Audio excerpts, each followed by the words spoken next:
Thank you for joining me for another quick hits conversation. I'm Dr. Robyn. With me today, I have Erica Breuer and Gudjon Bergmann. And I would like to ask the question, what is something that you wish you had learned sooner?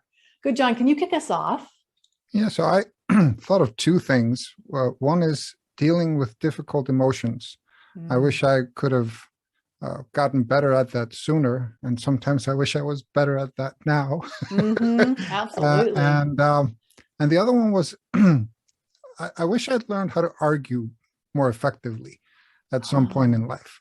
Because we get into arguments all the time, and it's the conflict resolution thing, but you have to go through the argument to get to the other side. And then the third thought I had on that, well, in order to get there, I had to go through the difficulties. So I don't know if I would have wanted to get there sooner or if I could have gotten there sooner, because there's a certain learning process through the difficulties. So it was kind of back and forth with that. I wish I'd learned it sooner, but then would I have learned it this way, and so on. So it was an interesting question to ponder. Right. The path you take takes you to where you are. And if you like where you are, then you don't want to change the path you took. Totally get that.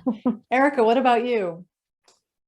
I was thinking a lot about the fact that now that I'm in my mid-30s, I don't explain myself as often, whether I'm late arriving somewhere or I don't want a second helping of mashed potatoes. I guess it's the whole no is a complete sentence thing. But I used to spend a lot of mental energy thinking through what I might say or what I might need to say. And now I just give a flat answer, firmly, politely. And I wish it would have saved me a lot of grief in my 20s. Yeah, I agree. And one thing that for me is I wish I had learned to trust myself sooner. But to your point, Gudjon, I feel like if I had trusted myself sooner, would I have ended up where I am now, or would I have ended up on a different path? And so that is an interesting thing to contemplate, is if you learn something sooner, what does that do to your journey? Well, I mean, I've had this conversation with a lot of people where is if you do something and then you fail at it and then you fix it and then you are better off as a result, or are you better off never doing it in the first place? It's really hard, for example, around addiction, right? You get addicted to something, you fix your life and you're better as a result, but a lot of people start something like that and then they are never able to fix it. So are you better off not starting, or so learning something sooner, yes, I think. Do you want to be like the horse who sees the shadow of the whip and goes, yeah, I can go now? Or do you need to be beat repeatedly? That's a good analogy. I love that. How do you learn, right? I love that. I'm also wondering, so if someone had come to me, and I'm sure someone did in my 20s and said to me, Robyn, trust yourself, I probably wouldn't have listened. So do we have to learn things the hard way for them to be useful? I sometimes wonder if when I have those moments of saying, I wish I'd done this differently, or I wish I hadn't made that decision, it's as though I'm saying that I wish I was someone different now, but that's not what I'm saying. It's just that I guess it's almost this little moment of being able to see it and then say, the next time that will be different for me. The next time I have that twinge in the back of my neck. But the twinge in the back of my neck comes from having gone through it. I don't live with regret, but I do value the opportunities I have to look back and say, okay, I wish that had been different. What's helpful to me in that situation is to differentiate between the action and myself, right? And so it's to say, okay, I did this, but that's not who I am. And so I regret doing that, but that doesn't tell me who I am at the moment. The point you made, Robyn, is interesting. I translate, because I was in Iceland, I translated books before I moved here from English to Icelandic. And I translated this book about forgiveness by Gerald Jampolsky. And then about 5 years later, I was driving out in the countryside, listening to Tony Robbins interview Gerald Jampolsky about forgiveness. And he says, something like, forgiveness is when you stop letting people live rent-free in your head. And it was like this epiphany to me. And I was like, wow, that's a great sentence. How come I never heard him say that before and all that? And I went back to the book, and lo and behold, that exact sentence was not just in the book. It was one of the quotes that was on a single page. And I had read it, I had translated it, I had, so I think, learning something sooner, it also depends on our receptivity, right? Or our ability to receive the information or receive the understanding. Like you said, if somebody would have come to you and said, well, you need to learn how to trust yourself, you go, yeah. but then when it hits you, how important it is, it's an epiphany. And then you can hardly remember who said it to you or if somebody said it to you. So I think that for me is about as important as anything else, is how receptive I am to the information and whether I'm willing to act on it. Mm-hmm. I'm also wondering, does having gone through the challenge make you better at helping someone else come through it? My experience, I feel like, makes me a better coach, a better listener, a better person, because I can say, been there, done that. Here's some mistakes I made. Maybe you can make some different ones.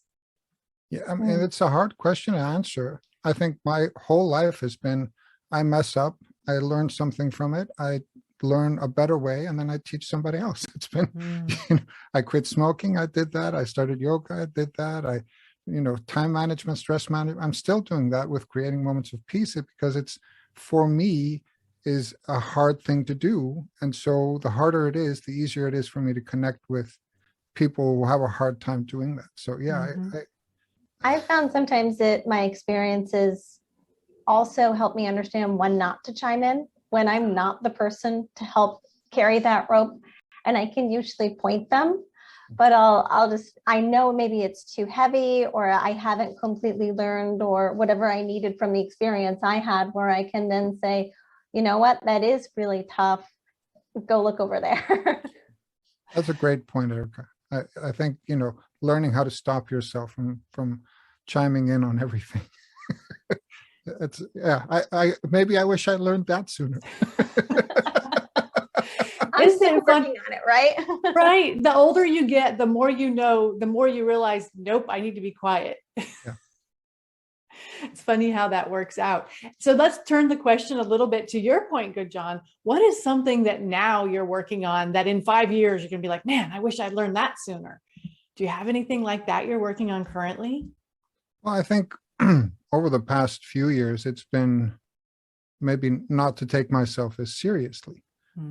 It's interesting because I've written so much and I've taught so much and all that.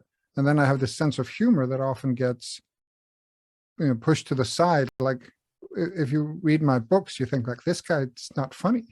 Oh, but you spend any 5 minutes with me and I'll probably crack a joke about something. So it's bringing that sense of levity into what I'm doing. mm-hmm.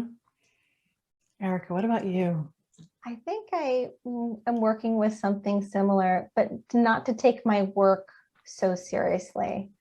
I've had coaches and mentors who always say, well, what if it was easy? Which was so triggering to me. No, I need to go uphill. I need to work hard. I need to make it all happen and have a to-do list and a 12-month plan, all of those things. So where it really finding ease and flow in the things I do and joy in them, and not pushing when it feels hard, just continuing to go through it and those smaller steps that feel good while I'm doing them. The best advice I ever got was, Robyn, you are resilient. Stop making decisions that make you prove it. Because I was definitely, no, if I don't do it the hard way, it's not right. And yeah, totally feel that. The thing that I have worked on since as long as I can remember, and that I'm still working on, and I'm hoping someday I'm going to be able to say, I wish I had learned it sooner, was to not worry so much about other people thinking I'm stupid, which is completely ridiculous. And when I say it to people, they're like, what? But I worry when I reach out to someone and I say, hey, do you want to do quick hits? I'm always worried that they're going to be like, Robyn, that's stupid. I don't know why. That's the thing for me. Do you have any last tips about learning things or things you wish you'd learned sooner before we close? I don't know if any advice. Have a lower threshold to pain. React quicker. because it's only going to get worse. Oh, that's great. Well, thank you so much for having this conversation with me. I really appreciate it. I enjoyed learning from you today, and I look forward to having another conversation with you very soon.